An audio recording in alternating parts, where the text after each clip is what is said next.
દરેક નીતિની સામે કાયદાની રીતે ઊભો રહેતો SSK ન્યૂઝ ચેનલ.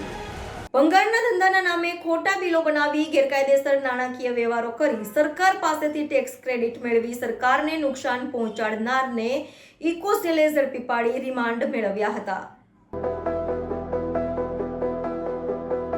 ક્રાઇમ બ્રાન્ચની આર્થિક ગુના નિવારણ શાખાની ટીમે ભંગારના ધંધાના નામે ખોટા બિલો બનાવી ગેરકાયદેસરના નાણાકીય વ્યવહારો કરી સરકાર પાસેથી ટેક્સ ક્રેડિટ મેળવી સરકારને કરોડો રૂપિયાનું આર્થિક નુકસાન પહોંચાડનાર આરોપી એવા ભાવનગરના રિયાઝ ગફાર રાયતાને ઝડપી પાડી તેને કોર્ટમાં રજૂ કરી તેના 4 દિવસના રિમાન્ડ મેળવ્યા હતા. હાલ આ મામલે ઇકોસેલે વધુ તપાસ હાથ ધરી છે.